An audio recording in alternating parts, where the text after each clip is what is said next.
Today, we're diving into object detection in images and videos using OpenCV and YOLO. If you're into computer vision, AI, or just curious about how object detection works, this video is for you. Let's get started. First things first, make sure you have Python installed on your machine. We'll be using some powerful libraries like OpenCV and YOLOv11n. So, let's install them. Open your terminal and type this command. This will install OpenCV for image processing and YOLOv11n, which makes using YOLO models super easy. Now let's write some code. First, we import CVTube for image and video processing, and then we bring in the YOLO class from the YOLOv11n library. This YOLO class is our gateway to using pre-trained YOLO models. Here we load a pre-trained YOLO model. This line loads the YOLO11n model. The YOLO function from the YOLOv11n library either downloads the model if not present or loads the model from the specified file, which in this case is YOLO11n.pt. This model is pre-trained and ready to use for object detection. Think of this as downloading a pre-trained brain that's already learned to recognize various objects. You can swap this with other YOLO models like YOLO8n or YOLO5s depending on your needs. YOLO, which stands for You Only Look Once, is a popular algorithm for object detection. YOLO11n is a recent version that's known for its speed and accuracy. We have two main functions here, detect objects in image and detect objects in video. Let's break down the image detection first. The detect objects in image function takes the path to an image as input, perform object detection, and display the results. Inside, we first use OpenCV's imRead function to load the image from the specified path.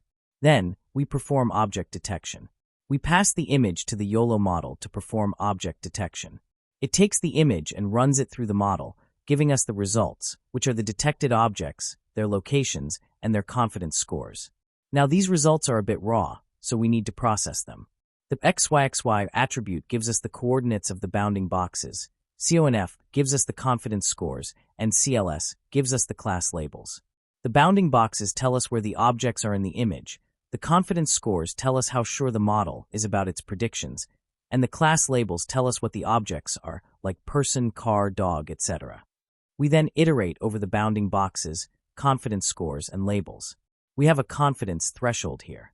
If the confidence score is above the threshold, 0.2 in this case, we draw a rectangle around the detected object. This means we only keep detections where the model is at least 20% confident.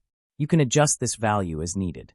For each object that passes the confidence threshold, we extract the coordinates of the bounding box, the label name, like person or car, and we draw a rectangle around the object using OpenCV's rectangle function. We also use the putText function to display the label and confidence score on the image. Finally, we display the image with the bounding boxes and labels using OpenCV's imShow function, and then we wait for a key press and close the window. The waitKey function waits for a key press, and destroy all windows closes the display window. Now, let's move on to detecting objects in videos.